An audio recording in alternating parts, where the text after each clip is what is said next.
This is an appeal to the struggling and striving stakeholders of this planet, this floating rock we call Earth. Alas, that means you.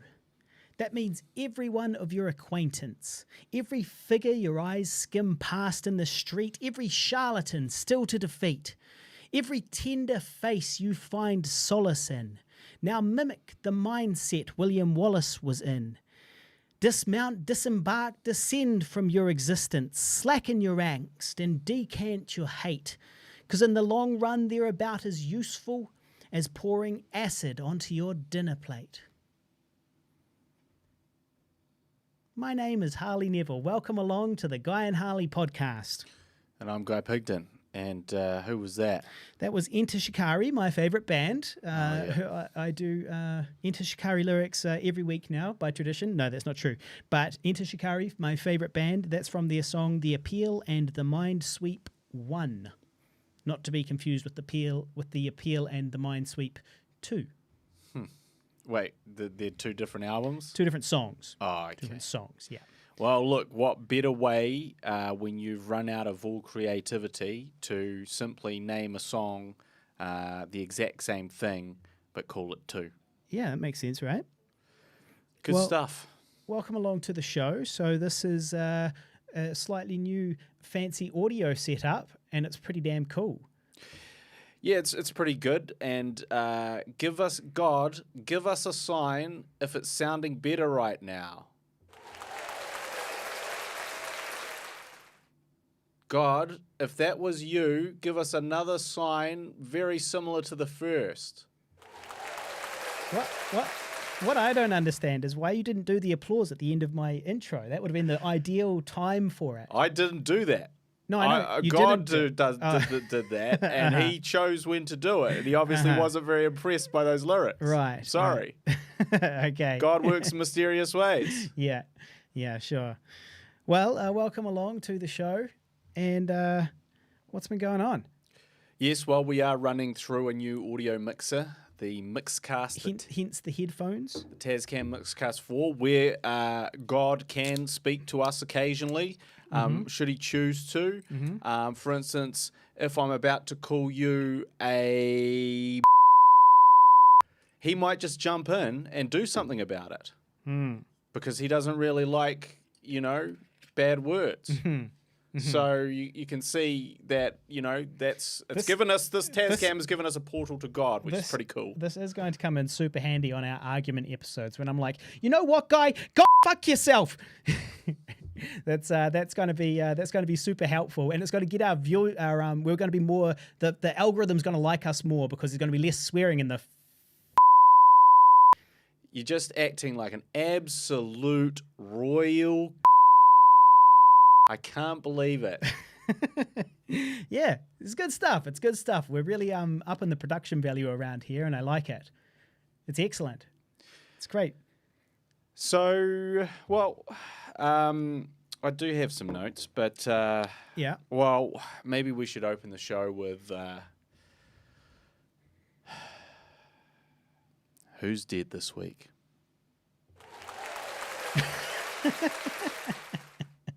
It's an inappropriate sound effect there. Well, that was God cheering. I don't know why he would do that, but he did. So, look, some deaths hit harder than others. And we've had a few notable deaths on the show. Some real notable big deaths. Some deaths that were like, damn, that person's really gone? Well, shit. And this might be one of the biggest, for me personally, of all, because that is the one and only bad guy, Scott Hall, Razor Ramon, has left, has shuffled off this mortal coil. He died a couple of days ago. And for those of you who don't know, Scott Hall was a extremely talented wrestler in the sort of era, I guess, spanning from the 90s, early 90s to the early 2000s was his most prominent period in wrestling. But he was most famous for sort of being this kind of Cuban Scarface drug dealer character called Razor Ramon in the WWE, and then transitioning from the WWE just to his real name, Scott Hall, in WCW, and essentially kickstarting the NWO. He's one of the founding members of the NWO, and essentially reigniting the popularity of wrestling through the Monday Night Wars and through the sort of inception of the NWO, which was the catalyst for everything that came afterwards. And he was also one of probably the most, well, so I would consider the most talented wrestler to never be a world champion. Also quite famous for being notorious, like having sort of alcohol addiction and drug problems throughout his career, which hindered his career, and sort of maybe people would consider that he never quite reached his potential because of those personal demons interfering at inopportune times to sort of major moments or milestones that might have been in his career. And he had sort of quite a tragic story where after his sort of wrestling glory days, he kind of burnt out and those demons and addictions really took hold of him until he got help from another wrestler, DDP, who helps a lot of these wrestlers. He'd tried multiple rehabs that hadn't worked, but he sort of went through this program with DDP yoga, all this sort of thing. He was staying at the what's known as the accountability crib. He sort of got clean, he got sober, he lost a bunch of weight, came back, got inducted to the Hall of Fame twice in the WWE, one as himself and one as part of the NWO, and sort of kind of turned his life around, at least for the most part.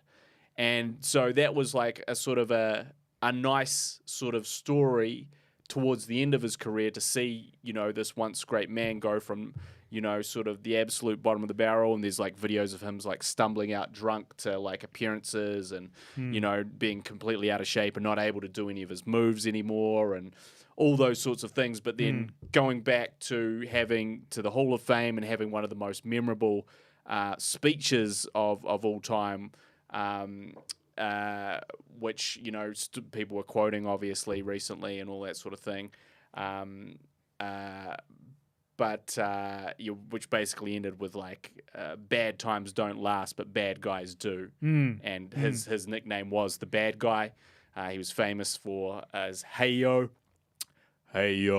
catchphrase, and sort of he'd take a survey where he would ask the crowd, did they come to see the NWO or WCW, and regardless of what they cheered, he would say that's one more for the good guys. Regardless, oftentimes they would actually cheer. Because he wrestled on both? No, just because, like, initially, obviously they would always cheer more for the good guys. Right. But as time went on and then the NWO became cool and sort of they would get bigger cheers, but it didn't matter how people actually, that was just the thing. Yeah. And he was iconic. He was a great wrestler. He was charismatic. He, looked like $1 million. He was kind of everything that you would want a wrestler to be. He was like the prototype wrestler. Like lots of wrestlers look great, but they have no charisma, or they can do a great interview, but they're 5 nothing and don't look very intimidating. This guy was 6'6", 280 pounds, in his sort of heyday. And he could really wrestle, because that's the other thing about big wrestlers is normally, they're more limited. And he kind of could just do it all. And for me, I first saw him when I tuned back into wrestling in like 96, 97. And I saw him run into the ring and beat up a bunch of people with Hollywood Hulk Hogan, which, again, shocked me to my very core because Hulk Hogan was a bad guy. Yeah. Also, people were running in and interfering in matches, which I'd never really seen before. Yeah. Like, I was like, wait, you can't interfere in a match. What, so the audience, you mean? Or, you mean it was all part of it? I see what you're saying. It was all part of it, yeah. So they would come in and and break up, like, stop this match midway through and just beat up the people in it. Yeah. And I was like, what? You can't just walk in and beat people. That's against the rules. Yeah. These guys are going against the rules. So anyway, he was sort of one of my favorite wrestlers, and I've got like a drawing where I drew all my favorite wrestlers around that time, and he's sort of front and center. Still got that drawing? I do. At my parents' house, I still have it. Yeah. And I also sort of modeled my Alex Savage, I hear, modeled a lot of his wrestling moveset and style around Scott Hall. So to say he was like an influential figure in my life is probably a huge understatement. And it's one of those deaths where you're like, that death took a little piece of my soul, took a little piece of my joy out of the world. It was like that for me when Proof went. Yeah, well, Rest Proof. Sure. And that's the thing is like there's deaths and you go, damn, that's a shame, that's a tragedy. And then there's deaths where you go, man, like just a little piece of me is gone, never to come back. And that's kind of the way I felt about that, because it was just he was 63 years old. He was not really an old man. And it was kind of a tragic ending as well, where allegedly he had been very isolated due to COVID. You can relate to that. I can. He hurt himself. I did that too. So he hurt himself, and basically he broke his hip. Yeah. And he'd lost a bunch of weight. He'd got back into drinking again. So he'd kind of fallen off the wagon because he was isolated, COVID, nothing to do. Then he fell, hurt his hip. He went in for hip surgery. And while he had hip surgery, there was a complication. There was a blood clot. He suffered 3 massive heart attacks. And then they resuscitated him, but he was taken off life support like sort of the following day. And just a pretty tragic way to go. So what was it that actually killed him? Well, probably the heart attacks and the damage done from those heart attacks. Got it. Yeah. The heart attacks will do that to you. Yeah. Well, I believe what he actually said was hard work pays off, dreams come true, bad times don't last, but bad guys do. Thank you for that, Harley. No problem. Appreciate your research on this one. Big fan. So rest in peace to Scott Hall, a true legendary wrestler, one of my all-time favorites, and there's certainly going to be there was a joke going around. It's like, just wait for the next three weeks. Every indie wrestler's just going to be doing Scott Hall tributes, and it's like, you're damn fucking right they are. Yeah, you goddamn right that's going to be happening. So yeah, R.I.P. Scott. You will be sadly missed. And look, it's real if I do a Facebook status update about it. Shit. You know it's cutting deep if the Facebook status update comes for it. Yeah. I mean, the last one I did that for, well, actually, I don't know. I've probably done it for a few. But, the last real memorable one that I remember was Terry Pratchett. We lost a good one there a few years ago. So R.I.P. Scott. And raise my hug life glass to you. There you go. Splash, spill it on the new Tascam. All over. Just all over the new Tascam. No more talking to God. Yeah. Yeah, well, so if you're out there listening and if you're playing the Guy and Harley drinking game, make sure you have a wee drink there with us, all in memory of Scott. So I got a couple of shout-outs here for some dear listeners, so a bit of feedback. Roger Klein saw our highlight in which I said that all films need to have a 90-minute limit, and you said that all our films are longer than 90 minutes. Yeah. So I put that out there. That's out there on the interwebs, and Roger Klein says, hard disagree. Film length should be on a case-by-case basis. 90 minutes is a very short film. I feel like 2 hours should probably be the average. So there you go, Roger. Shout out to Roger. Look, that's fair. Roger? 90 minutes, guys. Even 80's good. 80's fine. Roger or Robert? Roger. Okay, Roger, I have to agree with you. To me, and it is a case-by-case basis, but oftentimes I'll watch a 90-minute film and I feel like it's a McDonald's meal. It's only really half filled me up. There's a lot of empty calories in there. Yeah. And to get like a little bit more depth, a little bit more substance, you do need a little bit more time to allow that character development. Well, what do you need? More pensive steering, though? I mean, how much pensive steering do you need? You know, why do things have to move so slowly? Well, hopefully none. Hopefully we get it's it. full of... We're the YouTube generation. We want to watch this shit on 2 times speed. That's a horrible insult to Do you know, films. I checked out, I Googled, I was like, can you watch Netflix on 2 times speed? Because fuck this shit, right? Because I was like, there were some things that I just kind of wanted to get through. I was interested in what they had to say, like normally like informative things, you know, documentaries and so on. It's like you don't necessarily need to sit here and, you know, really dwell on it. You kind of just need to get the information. Same with YouTube. I watch all my YouTube videos on 1.5 or 2. But yes, anyway, I can't remember what the point was there. But oh yeah, maybe you should do that on the Guy and Harley podcast. What? Watch us watch at, on 2 times speed. Watch us at get this shit finished. 2 times speed. Get this shit finished. Well, yeah. when we crack 2 hours, maybe. Yeah. But the difference is you're just hearing us talk faster. Yeah. You're not speeding through key integral moments. Well, you are kind of, I guess it ruins the humor a little bit because a lot of the time humor comes from the timing. That's right. And so if the timing is twice as fast, then that pregnant pause is just a pause and the funniness is not there. So try to watch us at normal speed. Max 1.25. Okay, guys? That's where we draw the line. 1.25 is acceptable. Yeah. Anything above is an insult to us. Yeah. Please don't do it. Shout out to Nick Zaladi. Nick Zaladi, so last week as well, I said that nuclear power, I was saying that... You've done a 180. U-turn, yeah, I've done a U-turn on nuclear power because, you know, I really believe that renewable energy is the future, but perhaps that in the interim, in order to get off the fossil fuels, we need to ramp up the nuclear stuff a wee bit as well, which I think is the lesser of 2 evils compared to fossil fuels. Nick Zaladi disagrees, and he sent me an article to read. Damn. And, you know, I used to... He's coming with the research now. He did. And he's an engineer as well. Shit. Nick, and he's a... feel like he's got some... He works with rockets and so forth. So I feel like he probably knows a thing or two about a thing or two. Yeah. And so, yeah, I used to be sort of against nuclear on account of the nuclear waste, which you can't really get rid of and has thousands of years of life. And then...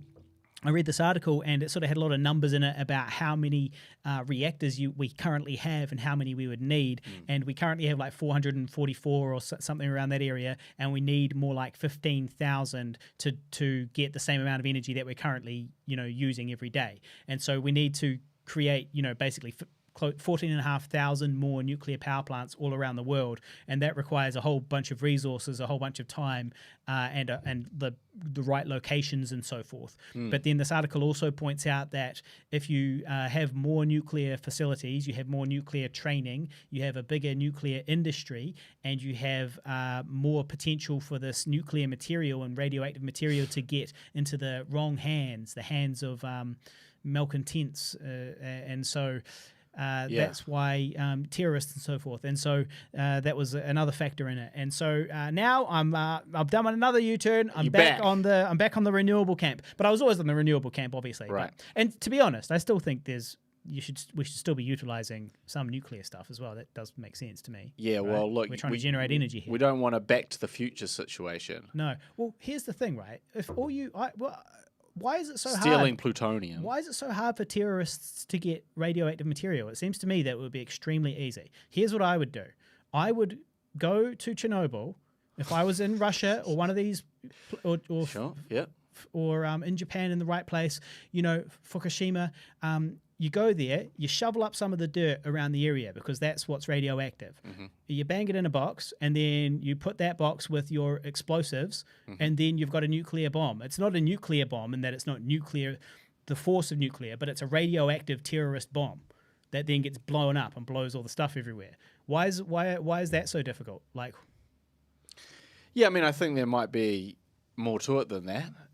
But I think maybe the real issue there is that you're just exploding nuclear waste. Yeah, but it's going to be really a horrible attack. Yeah, it's going to be a horrible attack, but that is not going to explode very far. This box of dirt. I guess it depends how big your bomb is, really. Yeah. But even if it was like the size of a missile with a bunch of nuclear dirt in there, it's also going to be like a slow death for those involved. Oh, I know. It's horrible. This is what I'm saying. Terrorists are not good people, though. They're terrible people. So, so any terrorists listening, there's a tip, free tip from Harley. Don't steal my idea, you bastards. I think there's a lot of. I think there's a lot of holes in that one. I think we're safe. Okay. Well, yeah. All right. So terrorism is for the weak. It's people who can't affect real change can only resort to temper tantrums essentially. Parliamentary protests. So yes, and then the other person to get a shout out was Sam Wheeler.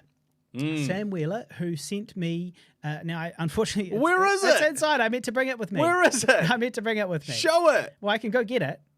Yeah, you should. Wait. Well, I could text my assistant. Yeah, text your assistant. Yeah. Get her to come through with that. Yeah. Very important. Yeah. Send her a message. She might be watching. Can my assistant please bring me the Wesley doll? Bring me the Wesley. Yeah. So let's see if that gets through. Let's see if that message gets through. She might be cooking my dinner. It's a tough life. It's a hard life. Things have changed a lot since 2020. If I were to make a movie about this, you would start with a suicidal man and then you would have him have some sort of flash forward or something like that. Or you'd meet the man with the perfect life and then he'd have a flash back to his darkest moments in 2020. Yeah, and then it'd be like that narration would kick in. Yeah. Exactly. I know. I bet you're wondering how I got here. Yeah. Exactly. Yeah. Well, it all started in 2020. Yeah. And it all started in late 2019 when I injured my back and got evicted from my flat. And that's where it all began. The depths of and then the pandemic struck. Dun dun dun dun dun dun dun dun dun. Hold on. Have we got? Hold on. And then the pandemic struck. Tense. Not bad. Tense. Yeah, that's nice. I like that. I like that. That's good stuff. Yeah. Also, shout out to Tyler Adams on the live stream. Yep. He says that he felt the same way when Lane Staley.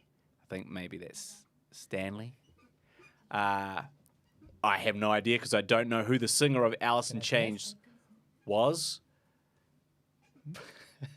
but they died, and he felt the same way as I do with Scott. Scott Hall. A little piece of your soul just gone forever. It's never coming back. There's nothing you could do. Just a little bit of your the joy of childhood. Yeah. It's like me. It's me and Proof, man. It's me and Proof all over again. Broken, snapped. All right. So now we've got the great unveiling. Yes. So, thank you very much to Sam Wheeler, the man, because he did this very extremely awesome 3D print of Wesley Pennington from I Survived a Zombie Holocaust. It's extremely cool, and it looks just like him. And what's great about it is the detail, like the there's a lot going on. The egg beater, I've got an egg beater and everything, and this egg beater is very, very fine. You can see that if you just touch it, you could break it. Yep. And it's just extremely delicate and a lot of detail, and it's just very damn cool. And so yes, this is my Wesley. 3D printed Wesley Pennington from I Survived a Zombie Holocaust, and that is getting pride of place on top of the piano in the lounge. That's limited edition, that's one only. Extremely limited edition. I'm going to NFT it before he does. I'm going to take the photos and I'm going to NFT it. One of a kind. Yeah. So thank you very much, Sam, because that's extremely cool. I'm very happy with it. Amazing, I really amazing appreciate job. Yeah. Sam looks so damn cool. And 3D printing is the future. We'll be 3D printing on Mars. We'll be scooping up the dirt. The robots that we send there will be scooping up the dirt. They'll be mixing it all together, and then they'll be using 3D printers to print bases and facilities that we need in preparation for the humans landing. That's how they'll do it. I like it. Yeah, I think they're already researching this technology, so it's not just my fantasies. I think it's actually in the pipeline. So, very cool. Yeah, the level of detail in They'll that be sending is Sam. amazing. Sam's going I was to going to Mars. say, he's going to Mars. He's going to Mars. He's got to run the 3D printer. The paint job that's done on there as well. It's got blood splatterers Yeah. all over the place. Yeah. As if he has freshly beheaded that zombie that he's holding the head of. Oh, so it's painted too. Yeah, man. I was thinking it was, I guess I thought it was some sort of color print. Like I thought it was like that it could print color. I mean, he's even got your, he's even got your hairline accurate here. I mean. Well, not anymore. No, but for the time. For the time, it was pretty good. You got to show the top of it a little bit. Yeah. For the time, he's just the detail. What about that bald spot at the back? He spent hours getting that right. Spent hours on that. Looking at my pictures on Facebook. And do you know how hard it is, Guy, to get a photo of my bald spot? Well, exactly. Do you know? I've been hiding it for years. Well, he must have been like pausing bits of the movie, cross-referencing, to truly get an accurate representation. Yeah. So thank you very much, Sam. That's pretty amazing. Oh yeah, super cool. So I'm very happy with that. Thank you very much. Go check out Nocturnal Customs. Tyler says he's got 2 and he hasn't opened either of them. He's got 2 3D printers. He's got 2 3D printers. We'll sell them to Elon Musk because he's going to Mars. Yeah, and he needs some. Yeah, that'll apparently. work. Yeah. Well, maybe you should get those out and 3D print some, I don't know, also sex toys. I should 3D mention, print your dildos easy. Shout out to Tyler. Now, there's, and this is, we'll talk a little bit about Tyler for a second. Tyler, the VFX creator on the live stream. So there's a movie, I don't know if you ever remember this movie, Harley, but it's called Indecent Proposal. And it's a guy asks another guy to fuck his wife for $1 million. That's the one. Yep. How would I know that you would so vividly remember a film from 30 years ago? Yeah. But just like that. Well, you didn't even have to think like for half a second. You're like, oh yes, I know this one. I am very familiar. Yeah. That's really shocking. Your recall about some things. Well, it was a very... I can't get you to watch The Batman, but a decent proposal from 30 years ago, just like that. I know it. It's about the guy. It was a brilliant piece of cinema. The nuances. Cinematic masterpiece. I mean, would you, obviously, like, if someone was like, hey, can I give you $1 million for you and your wife to share, and I want to have one night with your wife, and obviously it's going to be a sexual night, but crazy, it's nothing, I'm not romp. doing nothing, like dangerous or anything like that. Just a romantic evening with your wife. Sexual relations. $1 relations. million. What would you say? I'd be like, fucking sign here. Where do I sign? I'd be like, where do I sign? Well, this is the thing, right? Is that I'll do it for $500,000. Look, I'll cut you a deal. $250. $250 if you're really excited about it. Yeah. So to me, I like to think that I wouldn't. And then right? I'd tell my wife it was only 100. There you go. Yeah. Just take a little bit off the top. Yeah. Skim a little bit off the top. Classic businessman. Yeah. I'd like to think that I wouldn't. I'd like to feel that I had the sort of to say that money doesn't matter to me. More than me being love. Yeah. cuckolded. Yeah. Well, he didn't even have to watch. Like No, in the movie, it wasn't like No, give he's you like, $1 million I'm gonna take him away. and I'm going to have sex with your wife, but I'm going to do it in front of you. It wasn't even that. It was just like, yeah, I'll give you $1 million. I'll put you up in a nice hotel. I'll see you tomorrow. What's fascinating? It's interesting because so I like to think I wouldn't, but who knows? $1 million is a lot of money. Yeah. I think it's a Think conversation. of how many movies you could make with that. But it's also, as you act as a pimp for your wife, yeah. I feel like you have to have a conversation with her about it. Well, obviously, she'd have to be a part of this deal. She'd have to be she'd really have to be quite pro it. Well, obviously, I mean. But you're saying, essentially, movie, you're saying, honey.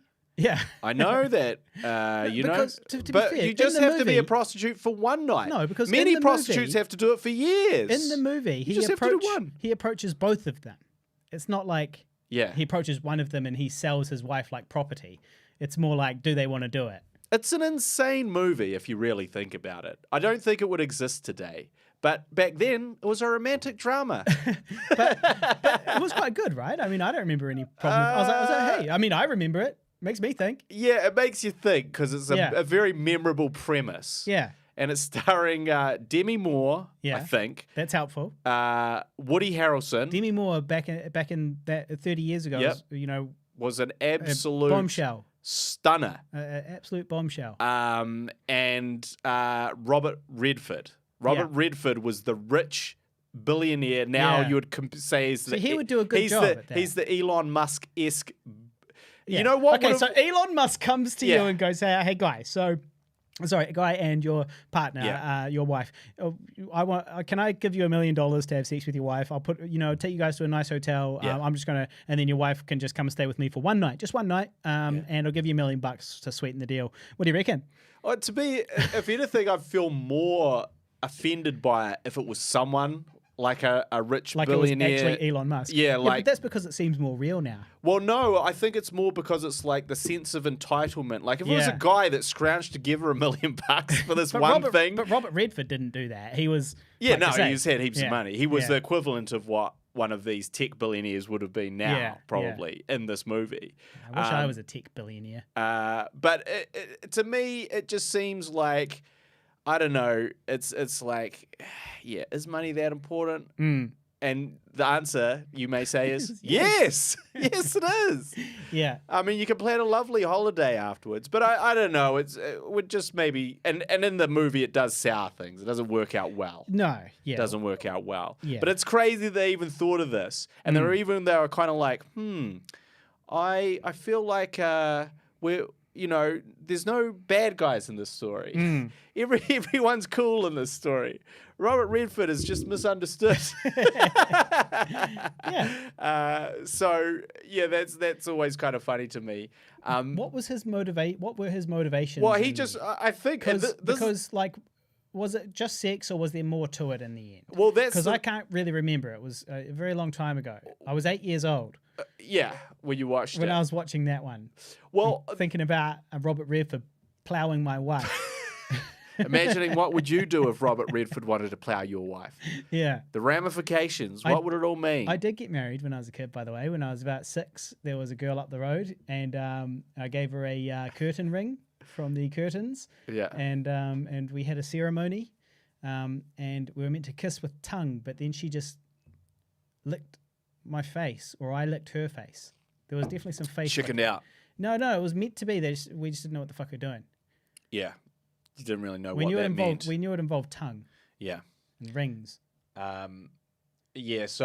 I'm divorced now. Yeah, I don't really remember. Like, what I remember is that they did it, then they kind of broke up because they couldn't, like Woody Harrelson couldn't deal with the infidelity of it. Yeah, but why did Robert Redford I believe Robert Redford started dating his wife. Part of the plan to steal the wife. And then, to me, it was like and I, again, could be remembering this. What a jerk. Robert Redford's that's what I'm he's saying. just having fun, right? It's like he doesn't care. He's just breaking up a marriage for fun. Yeah, exactly. Yeah. Well, no, because he wanted something that he couldn't have. Yeah.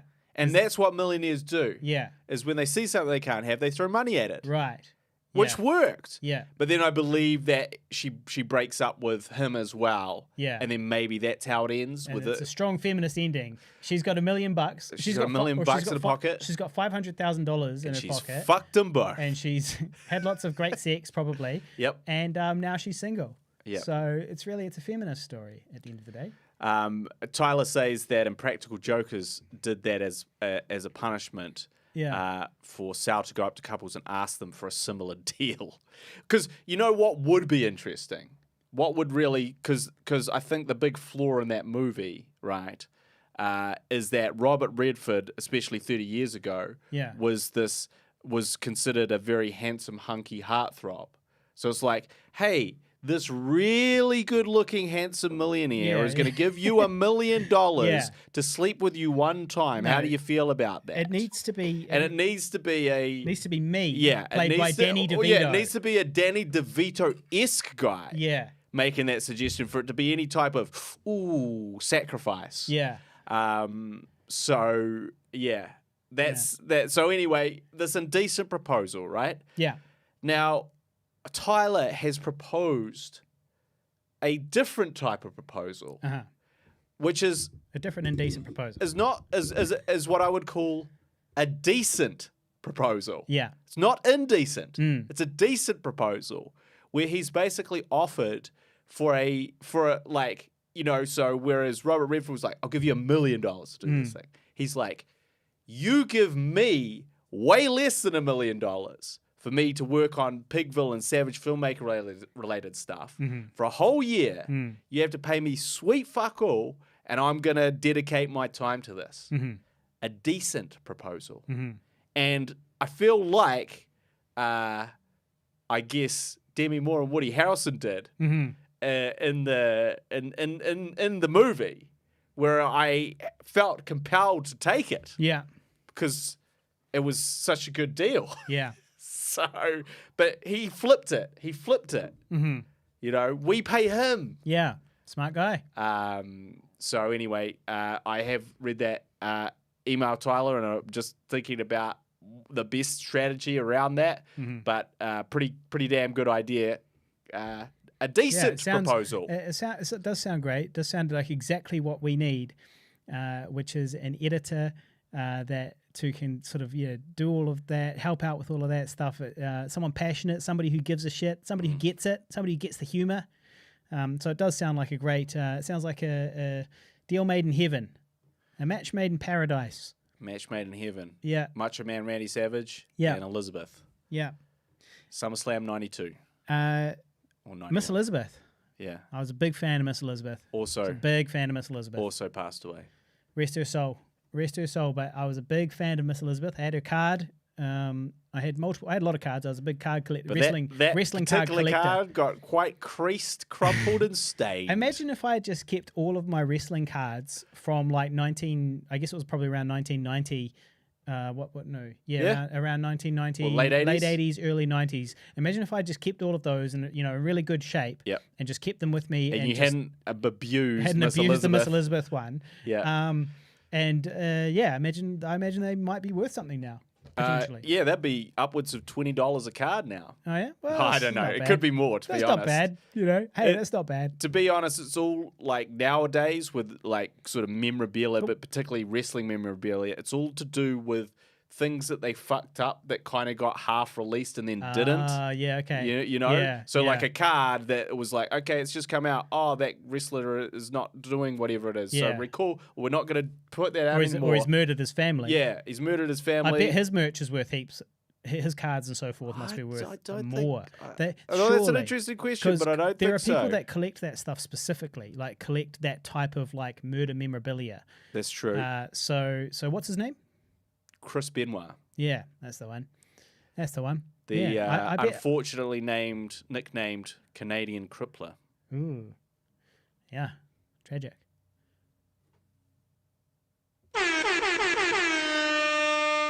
That would have been. I would have done the applause. I would have done the inappropriate applause personally. Now, yes, it was a curtain ring. Tyler Adams says a curtain ring like John Candy and Planes, Trains and Automobiles. Exactly the same.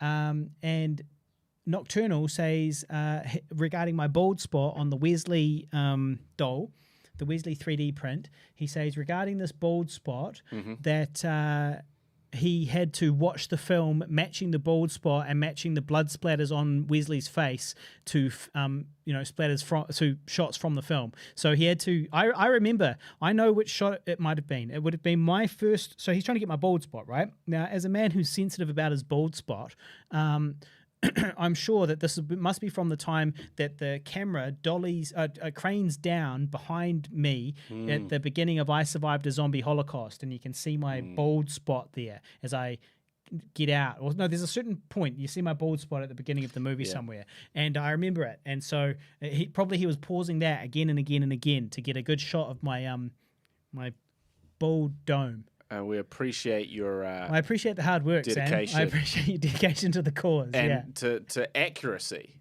Yeah. To cinematic accuracy. Yes. Brilliant. The only thing I would say is that the head is a green zombie head. Yeah, and we don't have any green zombies. Maybe. Oh no, I'm thinking of Zombied. I'm thinking of his film. There's a green zombie in there too. So maybe he's combined those two. He's added a little flavour of his personal taste in zombies. Tyler Adams' favourite Demi movie, Demi Moore movie, is Nothing But Trouble, a crazy movie with Chevy Chase. which I have seen but don't remember anything about. Yeah, I haven't seen it. So next door to our place, Yeah. there used to be a chip shop. Yep. And now there's a new restaurant opening. Oh, really? Well, by the looks of it, I don't know what it is yet. I still haven't figured out what it is yet, but I'm looking at it, and it's definitely some sort of restaurant or cafe.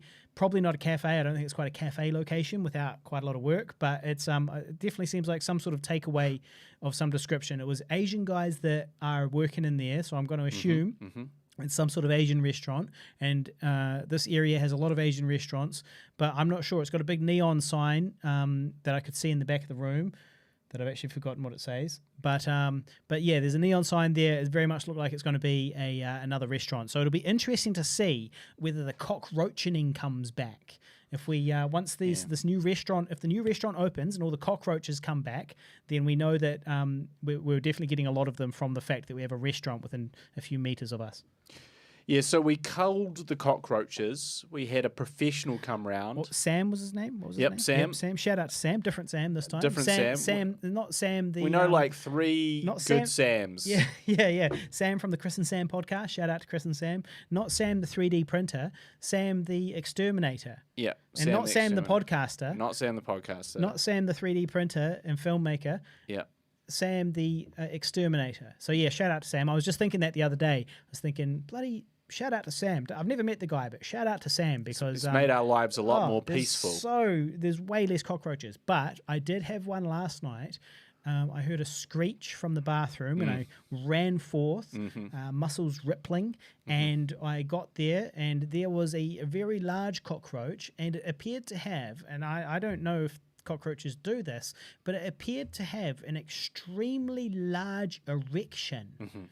A really big red erection. So it was walking as a cockroach, a big cockroach, and it was walking around with an extremely large red engorged erection is what it looked like. I thought, is this an egg? Is it having an egg? But I was like, I don't think they have an egg that looks like a fucking strawberry Tic Tac, you know? That's what it looked like. It looked like a red Tic Tac, you know? It was huge. And so I was like, I better spray this guy. I don't know. He looks like he's gearing up to do something. And so, I sprayed him down, and he took ages to die. This was a boss cockroach. Yeah. It was a cockroach. Yeah. And it was the boss cockroach. And so I sprayed it, and it just kept on coming at me. And then eventually I used the bottom of the can, not to crush it, just to trap it, because it had a wee alcove in there, wee hollow, and I trapped it, and I could hear it scrabbling around on the metal in there, completely coated in this extremely poisonous substance, and it was still going. And then I took it off. I left him for a while. I took it off. He was still going. He really took a lot of killing. He had boner rage, I guess. He wasn't having it. Hold on. That deserves an applause. I was gonna put the I was gonna put the okay, never mind. We missed it. What, you're gonna do? No, because we don't have that programmed in at the moment. I don't want you to have that, because you're just gonna do it every time I make a joke. Every time I make a joke, it makes it less funny. Boner rage. No, that was pretty good. So I've noticed. So for a while, it was just all quiet on the Western Front. Yeah. Right. There was just zero movement. All I saw was dead bodies everywhere. You know, I'd go out in the mornings and I'd just see them all twitching on the ground. And then the birds would come and take them away. Yeah, our allies in the avian community. Or the ants, who are also, again, it's kind of like the enemy of my enemy is my friend. Yeah. So the ants would sometimes, eat them or take them away as well. I bet a few rats ate them too, and I bet it probably made those rats quite sick. So, this is the issue, is that we've got this... cockroach thing. They had been diminished to practically nothing, but then the last couple of weeks there has been a return. Yeah. And when you get Sam back, well, we will. The other day all I could hear was this, and I was like, what the fuck? And all along my wall there's about 4 or 5 cockroaches just all circulating on, not inside on the studio wall, on the outside of the studio wall where my rubbish is. Yeah. And they were crawling up and then falling off, rustling about, then crawling back up and falling off. They were just having fun. They were like going swimming. They were diving into the rubbish. Yeah. They were just having a nice night. Exactly. What'd you do to them? And I was like, this is not good. This This is exactly what I didn't want to see. Did you have anything in your rubbish? Like, did you bring this upon yourself? Well, I mean, yeah, potentially. I mean, Well, it's good that you can acknowledge that. there's, probably food remains in that rubbish. Well, they go in the compost, mate. But- oh, well, no, not all food remains. Well, also, then that's just going to attract all the cockroaches. Well, that's fine. That's away from the studio, isn't it? It is away from It's the away studio. in the bush. The birds can eat the cockroaches. It's an ecosystem. We're Oh, creating a whole ecosystem. We also started Can- the fire the other day. Can someone tell me if cockroaches are native to New Zealand? Because this is a thing that I've never really figured out, right? Is that cockroaches are all over the world. Yeah. So it's like, okay, I think they travel with humans. I don't think they're native to New Zealand. But why are they everywhere in the world? Like, how did... I guess we're so good at spreading them. I also saw But one. we started a fire. Yeah. Oh, sorry. Yeah. I saw one crawling along a tree when we started the fire the other night. Yeah. And then there was one in the grass. And there was one in the grass scuttling about. I was like, nah, there's too many around now. Then I Yeah. saw one crawling up towards my window, which I sprayed down. Yeah. And walked away. I sprayed and walked away. And then there was one, and this was the worst one for me personally. Also, why do cockroaches always have to crawl on you? Have you ever noticed that? Like, They're sometimes just friendly. I see a cockroach and I'm like, I hope that stays the fuck away from me. Yeah. Hey, buddy, if you stay away from me, I'll stay away from you. Oh, that's you the can deal. keep living here. You can live in peace and harmony. But if you crawl on my leg, and I swear to God, every single time I'm at my computer desk Yeah. and I feel a little tickle on my leg, it's a cockroach. How do you react? I leap up, Yeah. screaming, Yeah. high-pitched. Girlishly? Would you say Girlishly, it's I would girlishly? say, yep. Would you describe it as girlishly? Yep, I leap up to my feet. Yeah. I go for the raid. Yeah. I leap So you've got for the killer raid. instinct. You've got the killer instinct. You don't just run. You do. and what- The best defense is a good offense, right? When it comes to cockroaches. Well, at one point, I was kind of like live and let live. And then they took it too far. Yeah. They took this living thing too far, Yeah. as in that living in my house. And I was like, no, I mean, you guys you live... give them a millimeter, they'll take an inch. Exactly. You guys live far away. You don't just keep coming in and fucking do whatever you like. Yeah. So anyway, I spray it, and then, but normally this is what I do. It's the spray to slow them down, followed by the hard stomp. Oh, okay. I'm not a stomper because of there's two reasons. One is obviously the obvious mess, right? Yeah. Okay, so that's one, the obvious mess. But the other reason is that, they do... The females might have eggs, and so what you want to do is you want to spray them, you want to get some new toilet paper, and you want to take them to the toilet and flush them down the toilet, and then the eggs are gone, So whereas if you just stomp them, you're potentially stomping the eggs into your carpet, So you want to give them a spray, then you want to get the toilet paper towel, something like that. But also, they keep finding new ways to scare me. But you must have to pick it up with the paper anyway, right? Because you've got to... Or vacuuming it. Oh, you get the vacuum out every time you have to kill a cockroach. I will. It's either the vacuum or the dustpan. Okay, dustpan's fair. So- Vacuum's a bit much. So anyway, but yeah, they keep so one crawls up my leg, another one Yeah. crawls up, the other one's in the roof when they're I'm sneaky. naked, They're sneaky. and then they keep finding different ways to kind of traumatize me. Yeah. One's in the shower, Yeah. and then and I was like, I opened the door to the studio. One falls on me. Yeah. Or I was in here adjusting the equipment, and then Yeah. one just scuttles directly towards me. Yeah. And I was like, "Fuck's sake, man! Why Yeah. do they?" Anyway, so I was like, "That's it. There's no way a cockroach can scare me. They've scared me every single possible There's way. no new ways There's no for them way to scare you. to scare me. They've fallen off the roof. They've Yeah, done this. They've accosted me in all these different ways. I'm immune to a new cockroach fright. I think that the next one is going to scuttle up the toilet while you're taking a poo. It's going to climb its way up the edge of the bowl, and it's going to run around in a circle on your dangling testicles. I could see that would be a different way to scare me. I think that's what's going to happen next. So the latest one was, I was just minding my own business again. Then there's a giant fucking cockroach in our kitchen sink. Yeah. But it's upside down. Right. There's a Right? few of those. It's upside down. I'm like, oh, that's horrible, but at least it's dead. Yeah. They ain't dead. They're sleeping. And then I went to pick it up to dispose of. With paper towel or something? I Or think, with your hand? Not with my hand. Yeah. Never with my hand. Yeah. But I went to kind of basically Yeah. prod it with something, like scrape it off and chuck it out, right? And it was like, hey, yo, what the fuck, yeah, man? and basically I touched it and its legs just go, and I just leapt about 2 meters up in the air and again reached for my Raid bottle and sprayed the shit out of it. Thank you. And just sprayed the ever-loving shit out of it. Well, I've never had Just to... sprayed it into oblivion, but I was like, what the hell? They're playing dead now just to get me? Right? They're just playing dead. They're like, It's oh, worse what's he than doing? that, Guy. Like, we'll just give him a fright. It's worse than It's that, like a Guy. candid camera, cockroach candid camera. And they've got these cameras set up in the walls, right? For all the other cockroaches. And they're like, how can we fuck with this guy? Oh, Yeah. I don't play dead in the sink. And then Yeah. watch when I come alive. Yeah. No. I mean, they've sacrificed many for this joke. For this joke, yeah. No, well, it's worse than that, Guy. It sounds like what you have is a bad infestation of zombie cockroaches. That was not the right sound for that moment. We needed like a ran Yeah.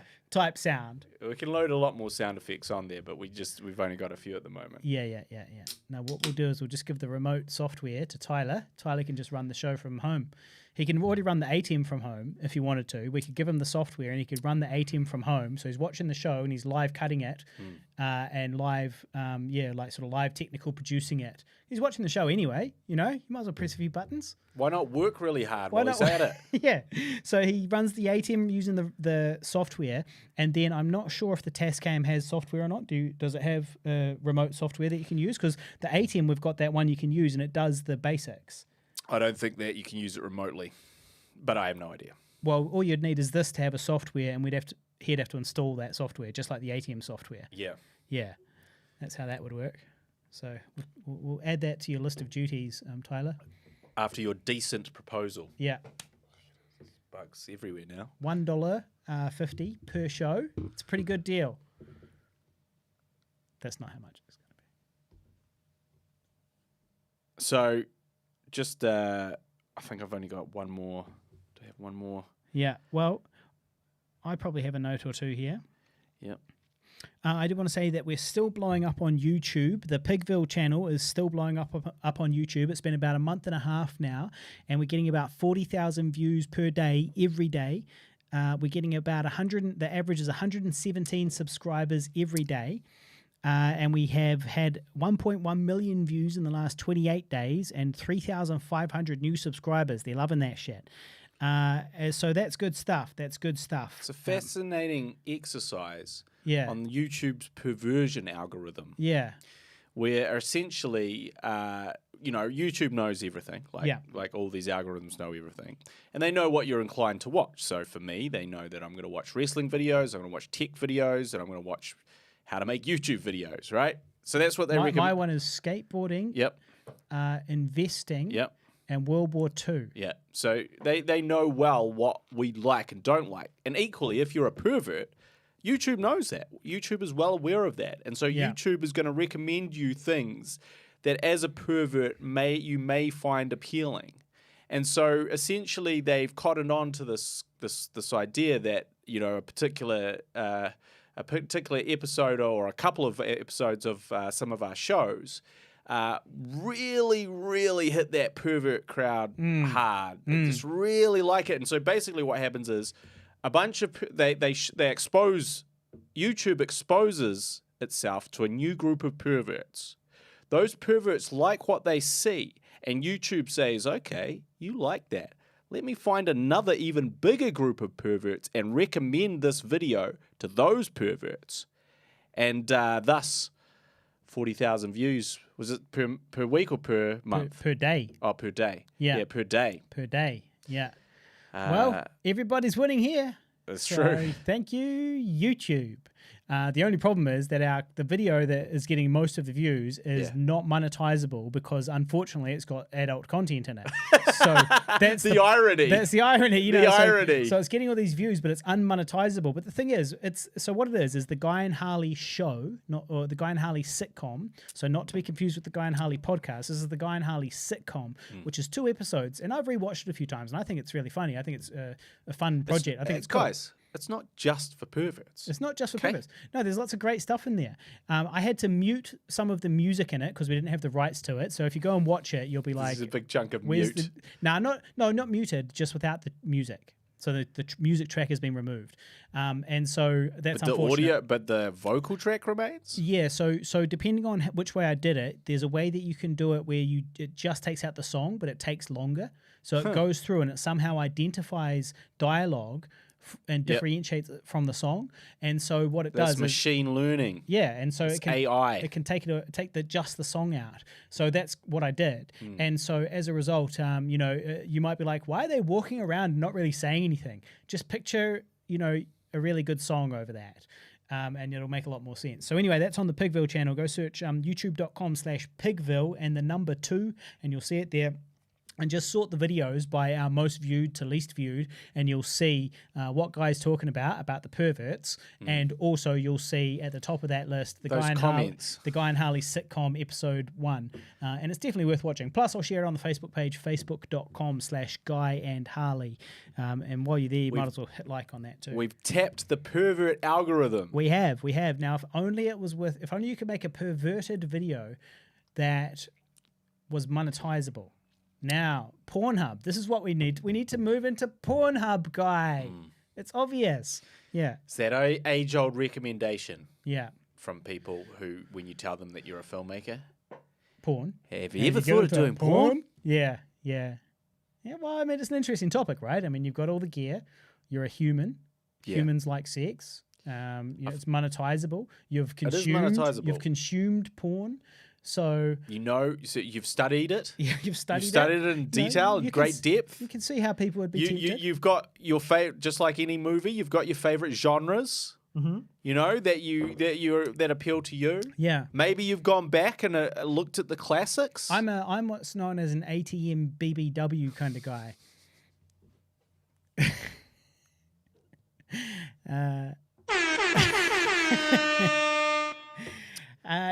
In other news, I landed a little ad. It came out of the blue. Well, it didn't really come out of the blue. It came out of my networking for the last 2 years. But I've been acting with a lot of filmmakers on low budget bits and pieces here and there for the last couple of years. And I got a call up from one of the people associated with them, but not for the last couple of 20 years. No, 2 years. These ones, maybe 4 years. I don't know. But so they called me up out of the blue, basically like, are you available like tomorrow type thing to do this shoot? And I was like, yeah, obviously I'm your first choice, because the shoot's like the next day. the shoot's in 7 hours, obviously. Nah, it was maybe a couple of days beforehand. And so, but they called me up and I just acted in a little ad for the last 2 days, today and yesterday. Quite tired actually, for sort of a local Auckland company, a small brand. And so, don't tell my agent about that, because technically I'm not supposed to go acting in other sort of random commercial bits and pieces. But usually if it's a brand that I don't have beef with, and if it's like a small thing, I'll do it anyway, because it's still quite good money. So what is this brand? Well, it's a Bitcoin related brand. Yeah. So it's related to cryptocurrencies, and it's just an online ad for cryptocurrencies, or for a cryptocurrency exchange. And so I was like, well, the chances of this going viral don't seem very high, and I'm going to get paid 2 days acting work. I've been, not actually getting that much work lately as a freelancer and as an actor. So I was like, well, if something pops up and it's with this group of people that I, want to work with and have been trying to work with, and, it's a sort of a new addition to my, list of people that I work with. So I was like, well, I reckon the answer is yes. So that's what I did for the last couple of days, and it was good. It was nice people, good. $1 million question. Yeah. What camera did they shoot it on? Oh, I have started checking for you. Like I actually, on my last ad, I took a picture of the camera. Yeah. You and sent it to me, didn't you? No, not the last one. Oh, that was a different one. No, that was the New World one, which is on air. But the one I've done since then, I also took a picture of the camera, and I suspect it was the same camera. Okay. Yeah, the Ari. Yeah. Look, Amira. If it's got Ari in the name. Yeah. It's all good. You're very good hands. You're in safe hands. You're in the best hands. Today's one, I literally didn't look at it. Shit. Yeah, I did not look at it. Shit. So I should have thought about that. Down. But this is not my first time being on that camera. I've actually been on that camera, that specific camera, presumably, because I've worked for these filmmakers before. about 3 or 4 times now, so I should really pay attention at some point. I think I did a wee while ago, and then I forgot. Yeah. Well, we'll wait for the update next week. Well, I'm all done now. Or All done. I just did send a message. In. Oh yeah, I'll go and find out. Hey bro, by the way, what kind of camera was that? Yeah. Well, to be honest, I don't think they would mind. Yeah, so that was good fun though, and that was fun, easy money. Basically just sitting around on set, getting paid, free food. Lines? 2 lines, two relatively small, small lines, extremely small lines. 4 words. It was 4 words. I spoke 4 words. I feel like you probably didn't need the teleprompter for that. I didn't need the teleprompter for that one, no. Yeah. Actually, speaking of teleprompters, we have been using the teleprompter a bit, right, for shooting these Savage Filmmaker skits and other bits and pieces. The teleprompter has made back its money. I used it the other day for a video for the film festival that I work for. I had to do an introduction for a screening of films, pre-record an introduction, and so I used the teleprompter for that because there was a bit to say. And the fuck was I going to say about teleprompters? I don't know. You don't know? Shit. No, there was something else. I went on a tangent. Sorry. I went on a tangent about the other story. Okay. Okay, that's good. It'll come to me. Yeah. So I think what we have to do though, also Paulette on the live stream to just say that she has a male friend that works as a porn star. Ooh. And makes a bit of money and seems very happy. Is this in New Zealand or is this international? Well, it's interesting. It's an interesting question. Yeah. Tyler Adams says he just bought a 13K plus OptiTrack optical mocap system off eBay the other day at a steep discount. And he's turning his 2-car garage into a volume. The volume is like normally it's all LEDs set up. I don't know if he's taken it that far, but that sounds amazing, Tyler. That's kind of like what we would love to do if we could afford those ridiculous LEDs. But you can use it just as green is this screen. For like the rear projected things where basically you're standing in front of a screen, but there's no projector or anything like that, and you can put them on all sides of you, and kind of like you've got. That side is on that side, and that side's on that side, and behind you is behind you, and the camera's in front of you, and it looks like you're outdoors or whatever you're projecting on the screens. Yeah, basically. But it's a physical environment. But a volume can also be just for green screen as well. Right. And then you're compositing and everything afterwards. Right. So it's not the projector one then? I have to imagine it's not going to be an LED or projector just because they're so expensive. Yeah. And he's just spent a lot of money on the mocap suit. Yeah. But I'm sure he can fill us in on that. He can play Gollum in the Lord of the Rings, the continuation of the Lord of the Rings parody show. He can play Gollum because we need someone to do the mocap stuff. So true. He can shoot all that over in America, and he'll have to put on that mocap suit. Paulette says he's an Aussie, the porn star. Ah, okay. I was like, Tyler Adams is definitely not an Aussie. So yeah. There you go. Now, there was this potential new client that I met today, also at this short film, and so I wanted to give him a shout out. Shout out to Brad. Hey mate, he's tuning in to check out the studio, see what it looks like, see the capabilities. It's the real deal, brother. It's the real deal, man. This is the way. This is how it looks. This is how it looks, champ. So we can be cutting. You can be interviewing. People can be interviewing. We can be doing whatever we want, and then we can be like. And you'll be like, thank you very much, good night. Know what I'm saying? And then you'll be like, welcome along to the whatever we're talking about today. I hope you're enjoying everything around here. And we're just leading into this, you get it. Yeah, you get it. So shout out to Brad. Nocturnal says he used to service and run and build those LED screens. Nocturnal was like the Forrest Gump of the filmmaking world. In the best possible way. As in, he's been everywhere and done everything. And has sort of experienced every aspect that you could possibly do. Yeah. Not because he is mentally challenged. No. The Book of Boba Fett. So it's like, man, that's amazing. How much does it cost to truly make one? I'm imagining a lot. Yeah. Because that's what we really want. And speaking of the Batman, as we spoke about last week or the week before, the Batman used a lot of LED backgrounds, and they were cool. Like, if you know what to look for, you're like, okay, yeah, that's it. But if you don't know what to look for, or even if you do, you're like, fuck. So when you say LED backgrounds, what we're talking about here is these kind of rear projected. It's just basically it's a screen, right? But it's not big screen. It's not projected. So we're talking about two different things. You're talking about projection, which is projecting onto a screen. Okay, so it's not that then. Sorry, it's more like puzzle pieces that you put together and you build this big screen, and it's essentially a big TV screen that you build. That's it. And then so it's not rear projected, but I guess it's not.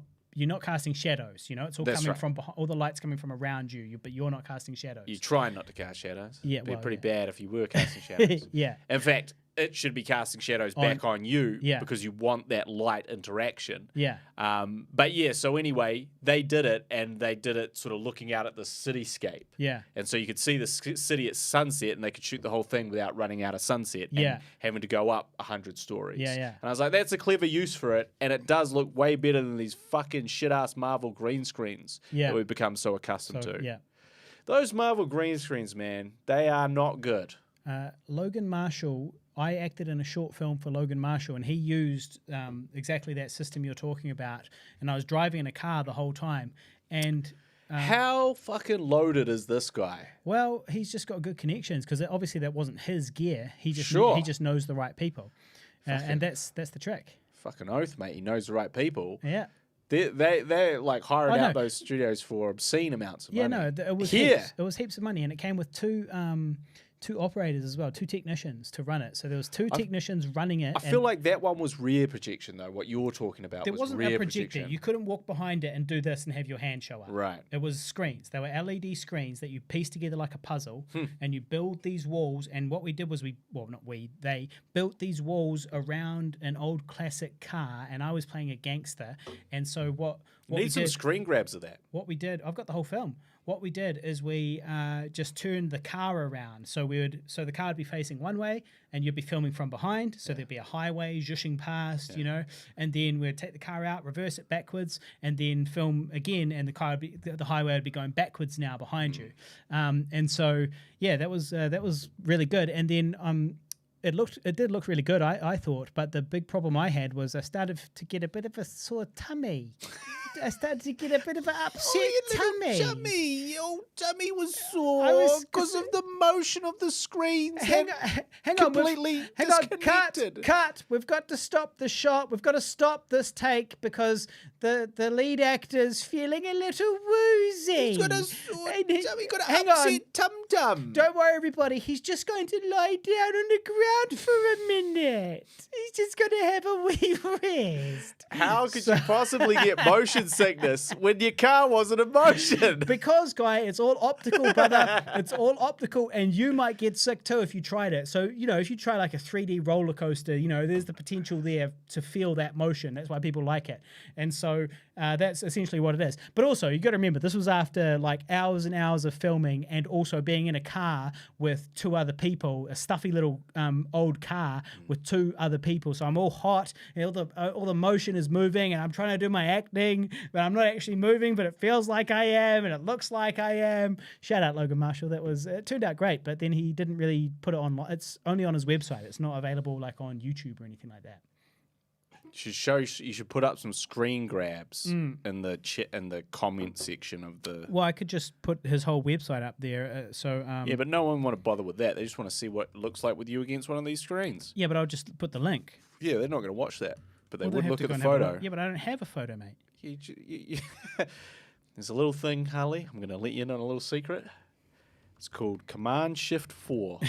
Yeah, but it's going to be a lot easier, isn't it, to just get the link and post it in the description. But actually, I can't find his website anyway, so it doesn't really matter.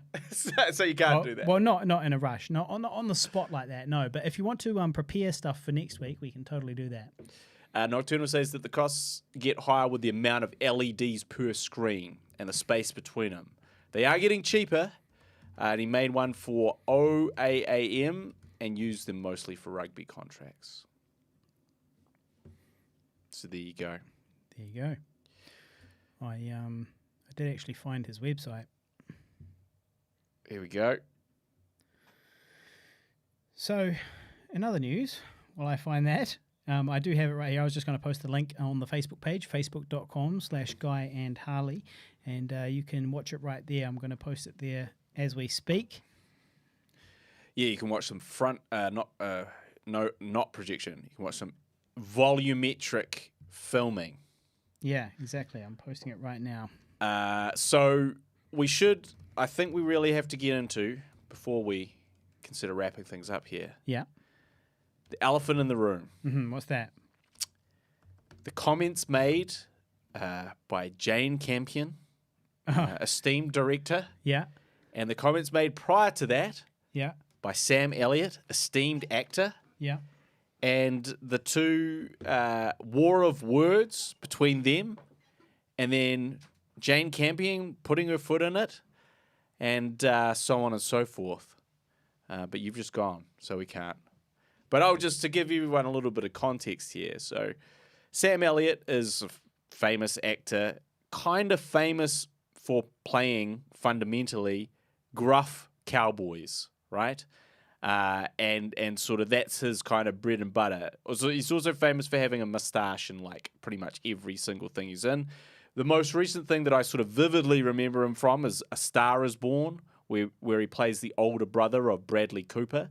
And he's certainly a good actor. He's also in The Big Lebowski as the narrator, which he's also pretty amazing at.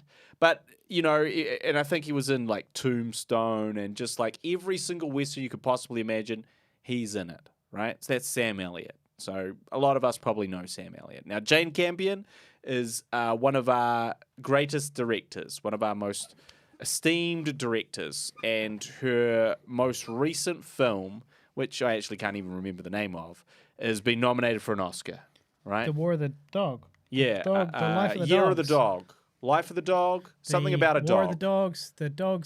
I auditioned for it. Only Dogs Rush In. We've talked about it many times. Harley didn't audition for it. He was offered a part. he was practically offered the role of the sidekick.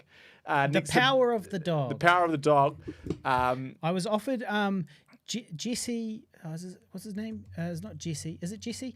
I don't know, but not Benedict Cumberbatch role. It was the next person along. No, it wasn't Jesse Smollett. That's the guy that's recently got some legal problems. It's definitely not him. Pimmins. Okay, there you go. So you're offered that role, but you didn't want to do it. You didn't want to try it because you his name? Learn an American accent in time. It was literally like the next day. Yeah. And it was a strange, Southern American accent. But also that's not the problem. The problem was that I was working. That was the big problem. It was the old classic, the day job getting in the way of the passion. Like if they had told me, hey, you've got to audition next week. It's for this great show and for this great movie. And this was the second time I've auditioned for a Jane Campion thing as well. Yes, she really loves you, and she just wants to cast you. But she's just waiting for you to do a fucking American accent, and then she'll let you have it. I did audition and get on the shortlist for Somebody by the Lake or whatever it's called. Not what's it called? Yeah. The Lake. That's it. Yeah, something. What's it called? Something. The Lake. Body by the Lake. Someone by the lake. Dawson's Creek. Yeah. Well, it was something like that. Power of the Dog. So anyway, she's Top of the Lake, and Power of the Dog. So Jesse Plemons, and yes, he is married to Kirsten Dunst, and that's probably why he got the role. Bastard. And he's had two great things in his life. Can you? I haven't seen the movie, but can Kirsten Dunst boobies and this role? She was great in American Psycho, and she's in that, and yes, top of the lake.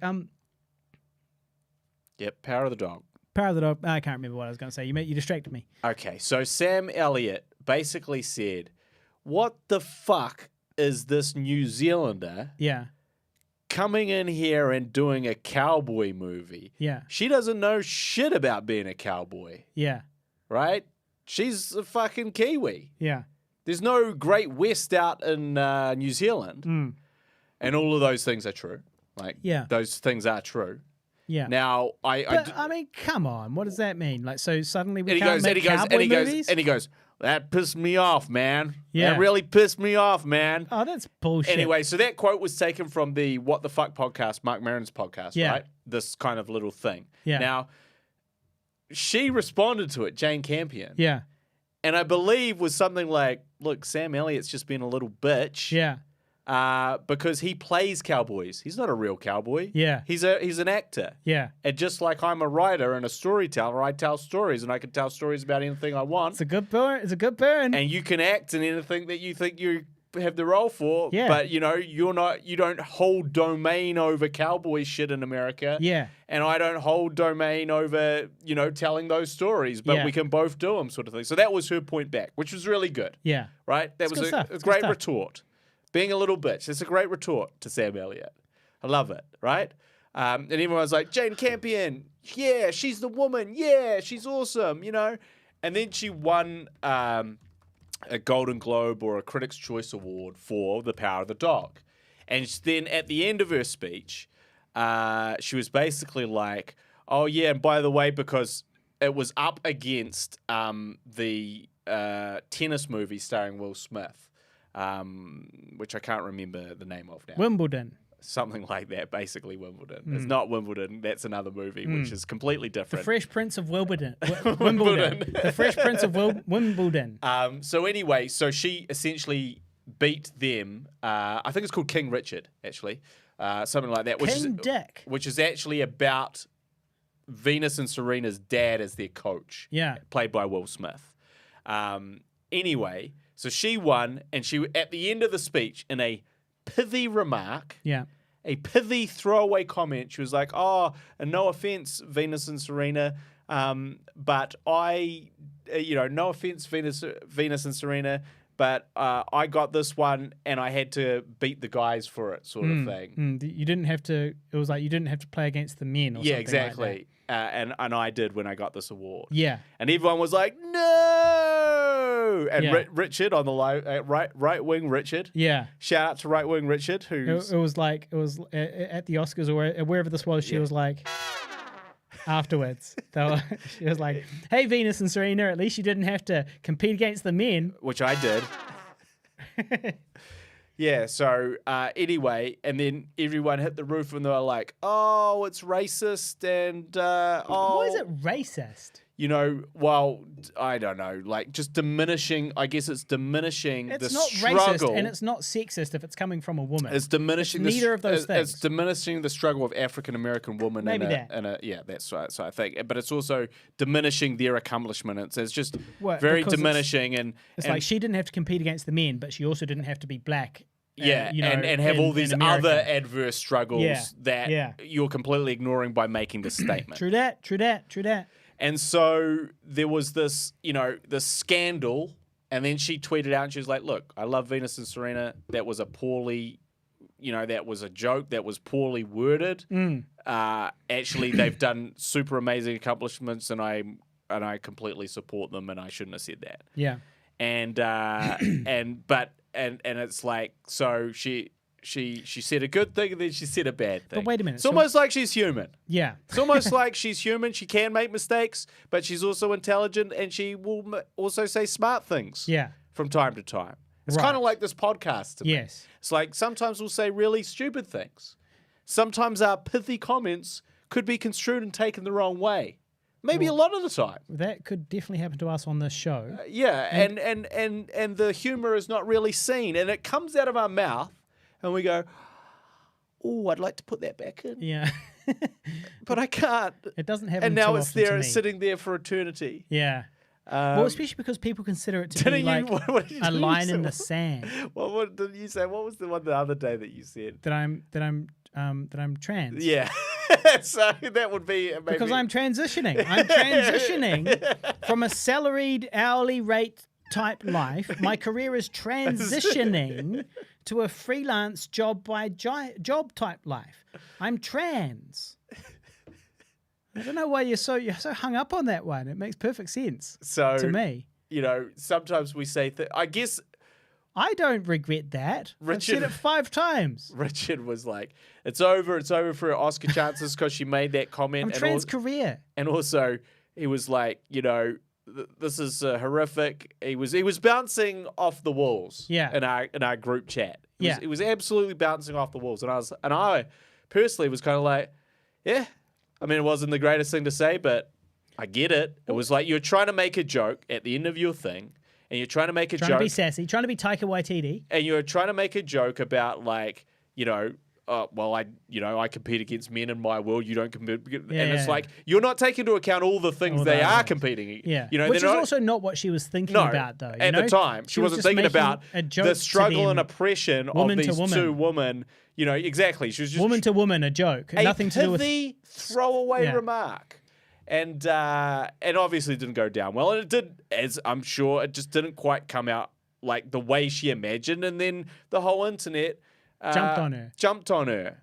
Just like they jumped on Sam Elliott a few weeks ago, because, he's sexist. He's saying that Jane Campion can't do cowboy stories. Yeah. And it's like, well, he never said anything about her being a woman. That's what I was going to say. It's like even what he's saying is taken as a line in the sand, his official opinion. We're presuming or assuming that that's like there's these negative connotations behind it, where really what he's saying is like, you're not talking from experience, and I don't respect that. Yeah.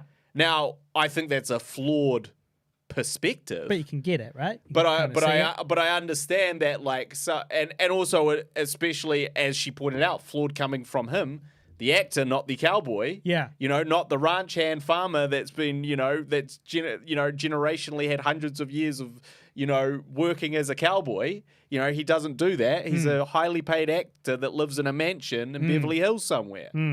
And maybe owns a ranch as well, where he gets, a lot of people to do all the work for him, including a cleaner and a cook, and so on and so forth. Nothing to do, no cowboy shit.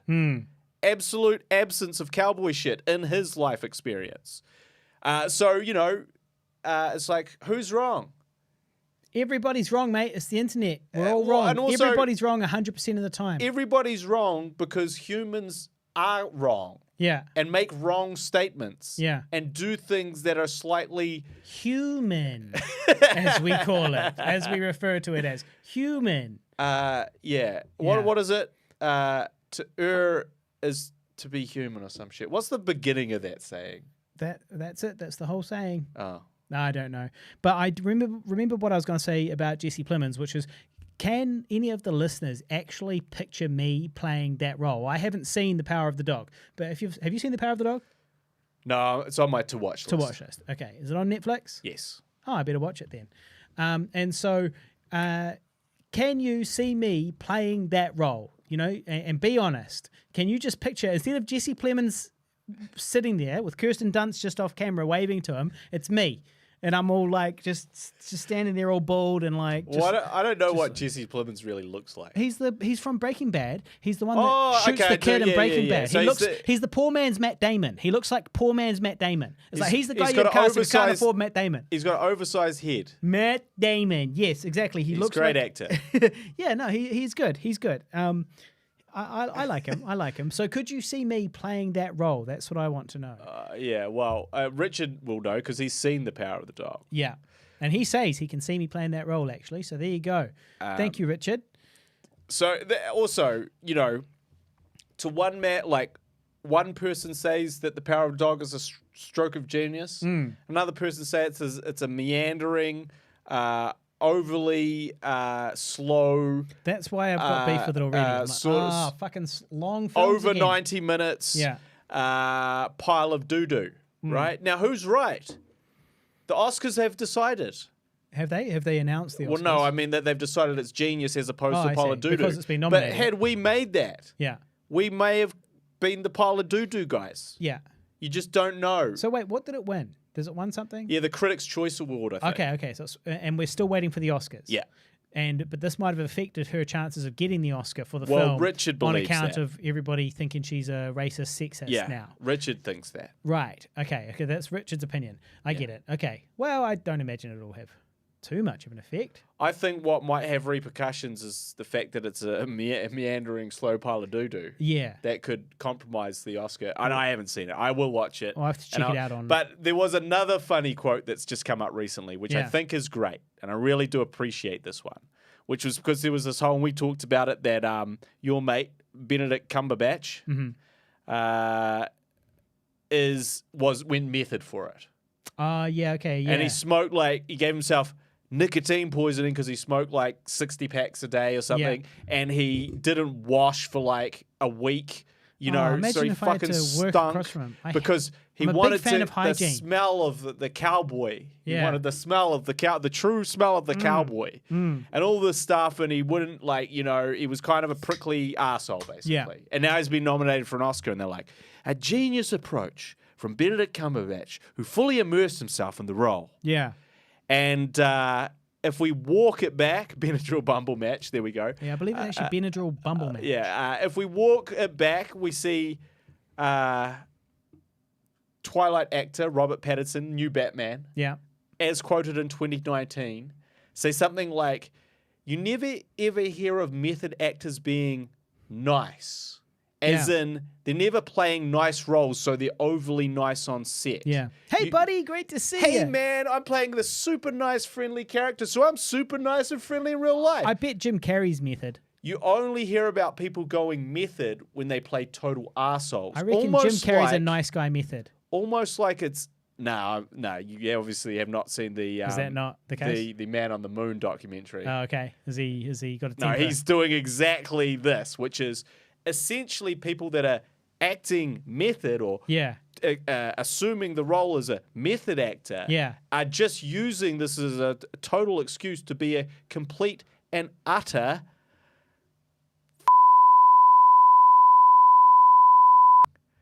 just a total just an absolute unashamed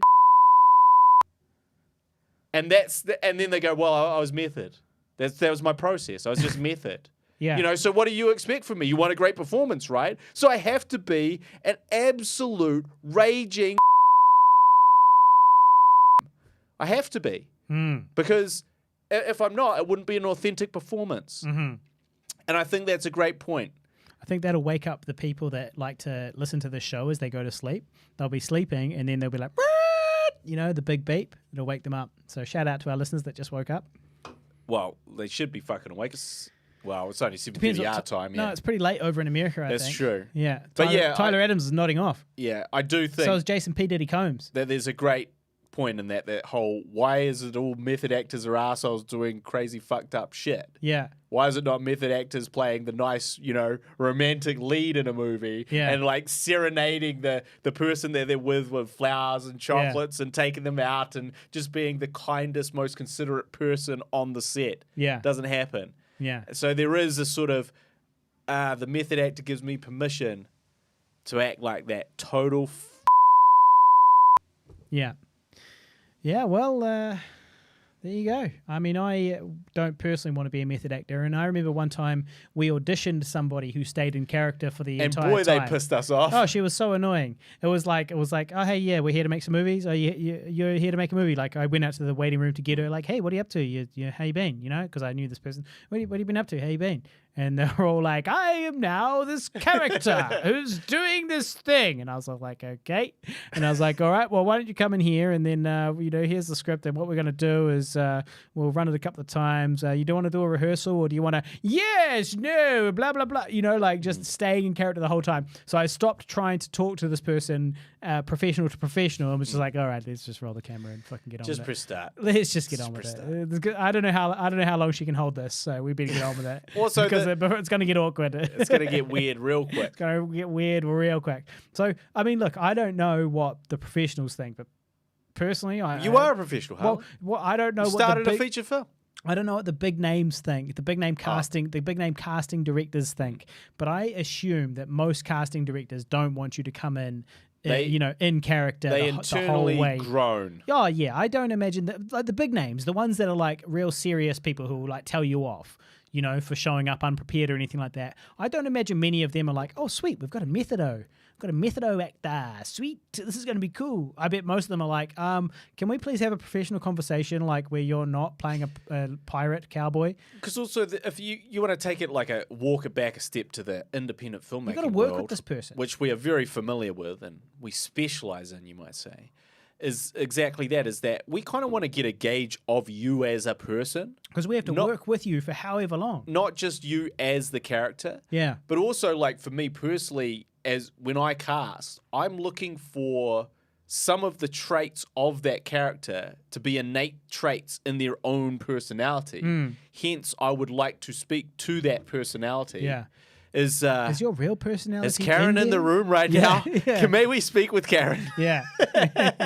Is Karen with us right now? Yeah. Can we? Yeah. So that's the thing about this whole method thing. Yeah.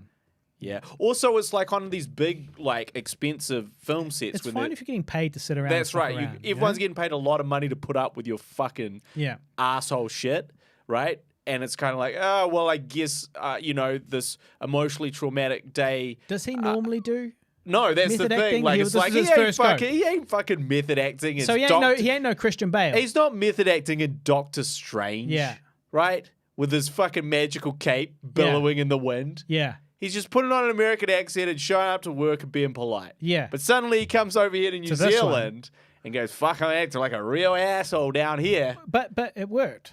Yeah, he got nominated for an Oscar. So the moral of the story is, do it. Do it. Be a cunt. be a cunt. Yeah, Richard says you can't only be method if you're super talented. When casting directors are in the presence of that talent, they know it and compromise. Yeah, okay. There you go, Richard. Shout out, Richard.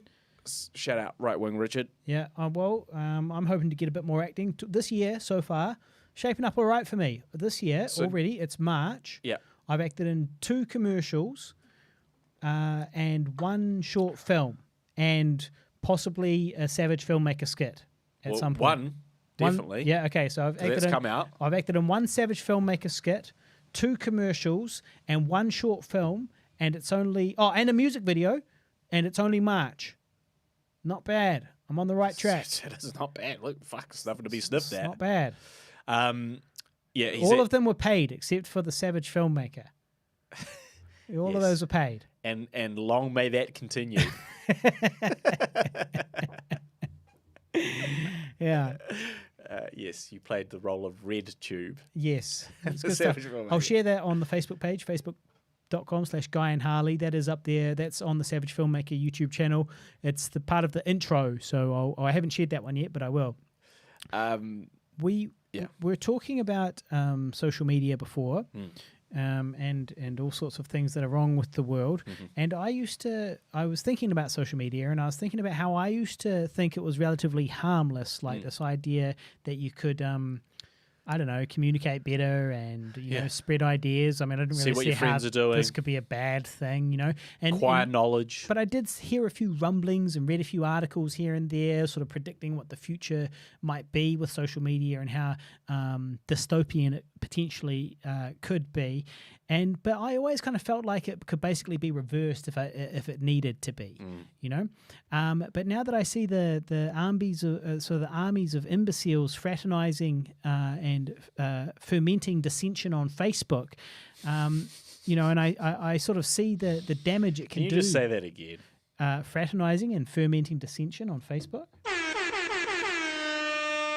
Yeah, so when I see these people doing that, and I see off the top of your head, I can see the stuff that they're, that they're doing, and I can see the damage it's doing. It makes me think, this is why we didn't let the peasants read, and this is what happened. This is what we were talking about, where it's like you draw this line in the sand.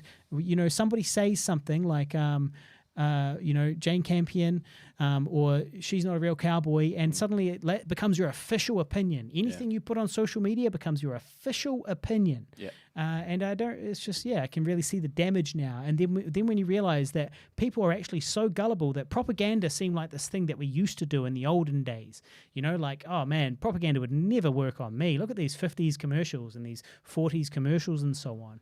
But then you look around and you see it completely working on the people around you and obviously on yourself as well, probably. And suddenly you've got people out the front of Parliament who are, protesting against what's going to protect them from a deadly virus, which is, ravaging the world. A little hilarious side note about that. Yeah. So my current girlfriend that I am currently seeing at the moment. Sounds very transitory. my current, hopefully to be long-term girlfriend, is from a different country. Yeah. She's from a country with a dictatorship. Yeah. A real dictatorship. Yeah. Not a made up one. Not a one where you vote in and do all this stuff, like a real dictatorship where you can't really pick your government and they pick who all the people in power and they kind of exercise their will on the people, and it has caused huge amounts of death and destruction over many, many years, along with sort of the connection to religious ideals and stuff like that. All the real things that these protests have been talking about have happened, and we also did mention on another show that essentially, there was protests similar to the one at Parliament here in her country, and they machine gun those people down because that's what true dictators do, and when they're not happy with people protesting on their lawn, they just machine gun them down. They don't quietly and peacefully ask with the most amount of restraint possible for the police to remove them after 20 days, and they've installed some toilet plumbing into the fucking wastewater around their grounds. That's all of these things don't happen in these actual real places where there's communist or dictatorships. Anyway, she was like talking to her friends here over there, and they've had huge issues with the vaccinations, as in not having access to vaccinations. But they want it. And they want it. And they were trying to produce their own vaccine. They're not victims of silly conspiracies. Essentially, their government was like, we're not going to bring in Pfizer, and we're not going to bring in these kind of well-developed vaccines. We're going to make our own, right? Now, they made their own, and it took much, much longer than it should have. And thousands of people died that didn't need to, purely because of the hubris of their dictatorship, right? Then that vaccine was not as effective as these other vaccines that they could have imported in. Thousands and thousands of more people died because of this dictatorship, right? And then finally they were like, you know what? We're going to import that. And you know how we said we weren't going to import that? We're actually going to do it because thousands and thousands of people are dying every day. And now we understand. And now we are sort of, we feel that this whole, we can do it better, we can't. So they had started with importing the Russian vaccine, which is known as Sputnik. And then they were like, look, actually it appears that Pfizer is the best one. Right? So anyway, her friends over there are like seeing the news from over here about these dipshits parking on the lawn. And they're like, we don't understand. We live under a dictatorship, and we are asking for this vaccine. We're asking for these things that these people are rejecting. And we do not understand what the fuck is wrong with these people. It's backwards. We were looking at a bizarro world over there, because over here we've dealt with this the real. This is literally a matter of life and death. We've dealt with the real ramifications Yeah. of what happens when this vaccine is not prevalent. Yeah. We've dealt with the real ramifications with these restrictions not being put in place, and we've dealt with the real ramifications of actual protests of people getting machine gunned down when we do protest about something actually important, like our freedoms, like our freedom of choice under a dictatorship. And we see you over there without a dictatorship, not in a communist regime, and protesting something that is keeping you safe and alive when we haven't been. And we're like, what the fuck is going on? Yeah. I just thought that was it was a nice little slice of perspective. Yeah. Well, what's going on is the social media propaganda. Yeah. And that's the problem. That's the problem, is that basically if you don't really know much better, if you don't stand for something, you'll fall for anything. And like just well, that's that's what one of these new ones that's what going they say. around That's is. what they Yeah. say. I know. And it's like but really what it is if you don't understand something, you'll fall for it. Like if you don't really understand the concepts, if you don't you'll understand fall for these things. if you don't understand and are not willing to listen to the specialists, the experts, and the people in the field and what they recommend, Yeah. you'll fall for any fucking bullshit that you see from the non-experts. And those non-experts, and this is the problem, is that you're seeing them every day in your news feed. Yep. So if you're out there and you're listening and you're like, yeah, man, I'm like anti-vax and all that stuff, or I'm whatever you're anti, do a wee experiment. Be brave and do a wee experiment. Unfollow those pages for a month. Right, just unfollow those pages on your whatever social media feed, and then reassess after a month. And so you'll go like, am I really anti-vaccine? Am I really anti-Muslim or anti whatever it is that I'm getting bombarded with every day? What is my bubble? My what's it called? My echo chamber. Yeah. What's my echo chamber actually feeding me? Because your mind's a powerful thing, so you've got to be careful what you feed it, basically. And if you keep feeding it, like, that type of thing, it's going to keep reinforcing it. It's going to keep on reinforcing your whatever these silly and dangerous beliefs are. So give it a month, and then just see what you think. Think about it again. You go, actually, you know what? I might get advice from professionals, not from those idiot Facebook pages. Richard asked on the live stream, were they also asking why the entire country was shut down when less than 50 people had died? I don't. How many people's too many people, Richard? One person's too many, Richard. You said that you'd put your. You said put for your life on the 25 line. small businesses, take your life. Yes, he would. He said he'd put his life on the line for New Zealand You small feel very businesses. expendable. Yeah. Personally, I'd say stay alive and let those businesses regroup and rebuild. They'll figure it out. They got that far. They're smart people. But look, They'll figure it out. I don't think they were asking that because also this is another thing, like my partner at the time, she was like, so 2 of her cousins worked in the COVID ward of a hospital and they both died. They both died before a great availability of vaccines, which was the problem. This whole, we're going to make our own vaccine. Oh, it's taking a little bit longer. Hey, so all these people come to the COVID ward. Essentially, no one was vaccinated. These 2 people were in their 40s. They didn't have any of these comorbidities, all these things you talk about. They died because, COVID can be extreme. And they were also in this extreme environment of COVID hospital, low vaccinations, the most highest risk place you could possibly be. And they sort of both passed away. So I honestly don't think anyone was asking questions because they take it much more seriously when you know people that have died next door who aren't like 80 or 90 and you can't make these excuses for. You're probably very worried about it, as they were. I hope that answers your question, Richard. Well, one of our friends has had a personal tragedy, which is that a loved one of hers had COVID and at a very young age suddenly had a stroke. Yeah. And the same thing happened to Hailey Bieber. Or I think that's her name. Maybe they're not married, but married. But Justin Bieber's girlfriend, whoever the fuck she is, she's had like a stroke after catching COVID. So it's obviously quite a serious issue that perhaps we should, not take lightly. Of course. But do you know who? This is news to you, Guy, but we have mentioned on this podcast that I've had an issue, not an issue, more of a minor disagreement about how a pandemic should be handled with somebody that I live with. And this person has chosen not to be vaccinated. Yes. Yes. Yeah. Well, of all the people in our bubble that happened to have encountered it, it was none of the vaccinated ones.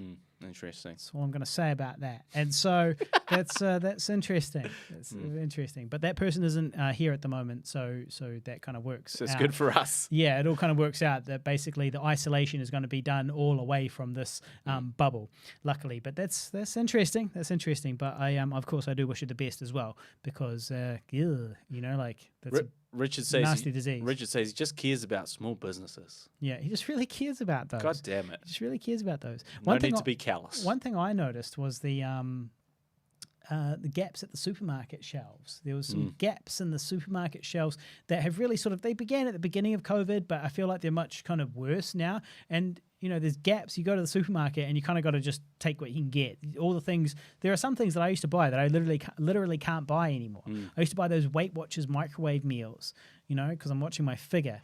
And I would take those to work with me because they're nice and convenient. Can't get them since the pandemic began. And then the other day I'm at the supermarket, and this is happened a few times now, and there's like always gaps in the shelves. And it's supply chain issues. And workforce issues as well to actually get the supplies onto the shelves. But it's like, this is fucking New Zealand. We don't have gaps in the shelves. We're a privileged first world country. This is not a communist This isn't regime. This isn't America.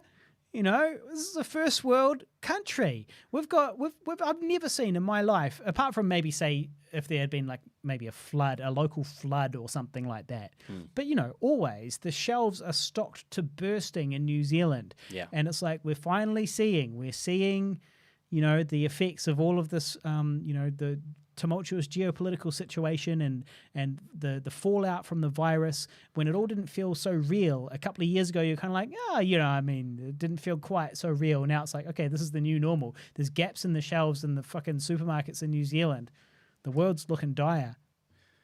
The hours have been decreased, certain stores. It's really inconvenient. A lot of places are not open. You're like, I've got a screening coming up next month. And I'm doing my screenings for this film festival that I work for. And we hold monthly screenings. And I was meant to do it on a Monday night at this particular bar in this particular city. And then they told me that they've decided to close on Monday nights for the next couple of months. Yeah. So I was like, okay, now I've got to rebook my flights. I've got to rebook my accommodation. I've got to rebook everything to change it to a different night.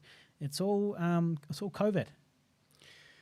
Yeah, COVID is here to stay, and the Richard says Pack and Save don't have the same workforce issues or gaps. Depends what Pack and Save you go to, Richard. I think. But I guess what's also, is I have potentially had COVID, but we can't be sure. Many negative tests. My sister also thought she had COVID. She just took a test, negative test. So there's a lot of did we have it or did we not? Well, I mean, you took a number of tests, and I'm inclined to believe it's much like in 2020 when you thought you had the COVID and you had to get the tests for the COVID and you didn't have the COVID. And then this time, I think you got the tests for the COVID, but you passed all the tests. That's all good. So unless it was, from your perspective, and you tell us, unless it was from your perspective a really, different illness, you might get a sniffle here and there. I've sneezed sometimes. I did a test just the other day because I'd been sneezing a bit. And it's like, I sneeze. It's the change of the seasons, right? The seasons are changing, right? That's when I sneeze. And I sneezed pre-COVID. And then, so I was like, well, I've been sneezing a little bit. I don't feel sick. I don't have any other symptoms. But I've got like 5 of these tests just kind of laying around. And they've got an expiry date. So I was like, well, I might as well try one. Might as well see one. Crack one open. Crack open a coldie.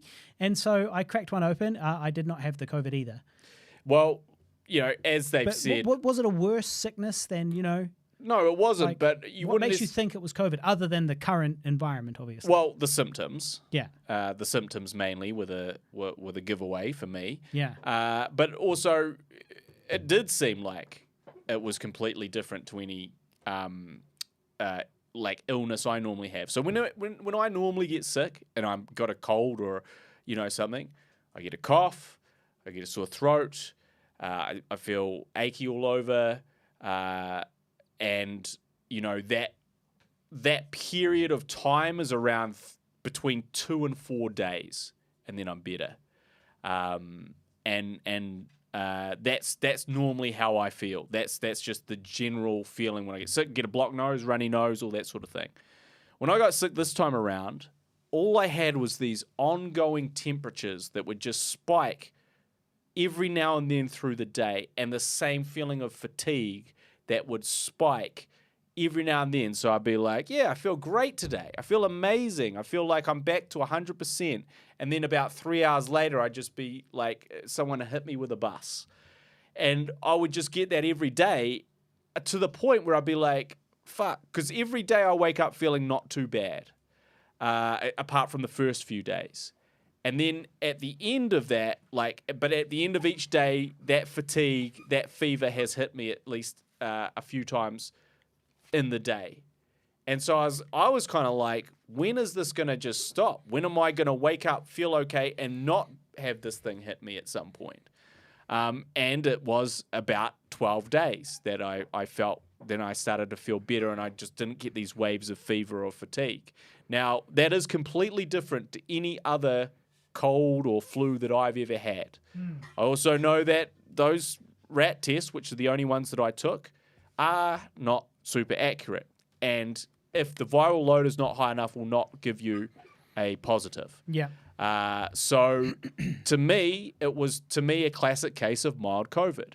I had the 3 vaccination shots. I was as protected as I possibly could be. I then got sick with COVID. I had mild symptoms. The vaccine did what it does in the best case scenario, which is give you mild-ish symptoms. You're hit by some things, and that's different for everyone, but I was sort of all right. And then I got better. But maybe I was just a cold. I've got a cold. I've got the symptoms. I must have the COVID. Well, we should wrap things up. Well, because I've got to eat and I got work to do. Tyler Yeah. says that his Prius has had its catalytic Converter stolen for the fifth time, and there's a shortage on replacements on these things, so he's not going to get a replacement, so he's about to sell it. Damn, I'm really hoping that trend doesn't start over here. Well, he says somebody, what did it say? Is this in New Zealand? No, that's Richard. And California, Tyler says it's California nonstop. Well, mate, I hope that doesn't happen to you and me, because we both drive the Priuses, but fortunately we both drive them off road. So we park off road. So because we park off road, that's my only line of defense. That and the insurance. So hopefully we don't get our catalytic converters stolen. Does anybody know where the catalytic converter is? I'll make sure I make it. I'll reverse that. I'll reverse. So if it's at the back of the car, I'll reverse it up the driveway. If it's at the front of the car, I'll drive it in forwards. You guys just let me know. The other day, I was at the compost, and it was the middle of the day. I opened up the compost to dump my compost in, and there was, right before me, a large rat. And this rat was not afraid of anything, and it only had one eye. So it was right there with one big eye, and it just sat there and looked at me with its one big evil eye, and it didn't care about a thing. Middle of the day, it was just like, hurry the fuck up and give me my slop. And it was just waiting for me. So I just dumped the slop in and backed away slowly. So under the front passenger is where the Prius catalytic converter is. So I'll be sure to park that closest to my house. I'll be spinning the car around in that way. So give us your list of topics, people, because otherwise we'll be getting the hell out of here. It is dinner time. It's probably must be after midnight in America right now, and so we will be getting out of here. But give us those listener topics otherwise, and then we'll be calling it quits.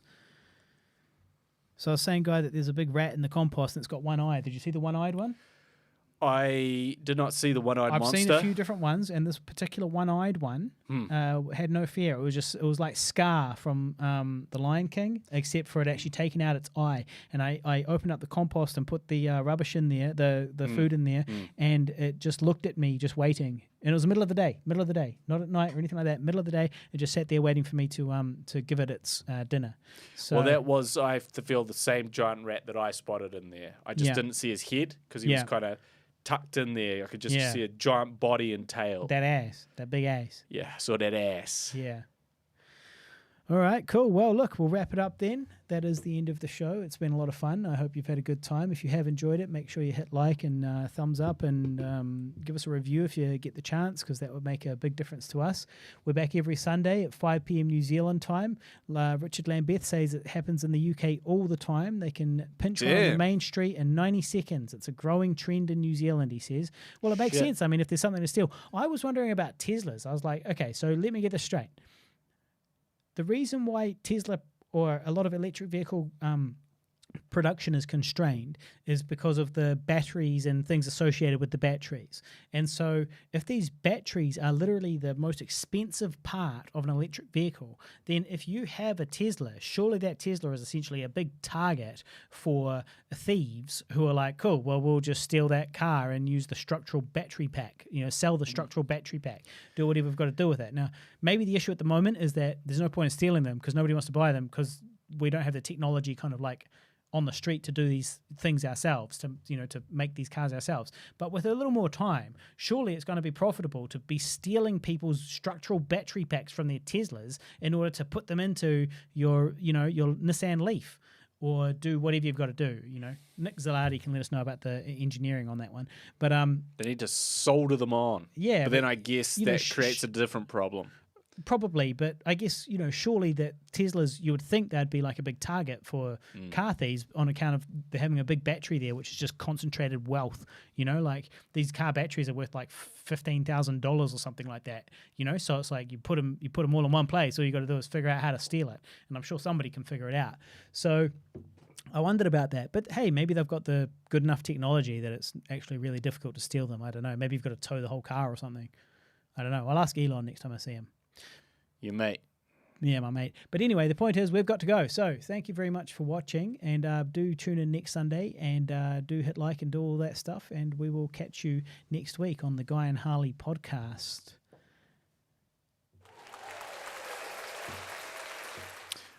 You're welcome, God. He appreciated that. He did.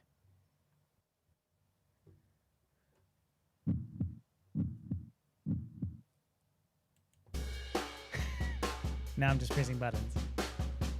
See you later, everybody!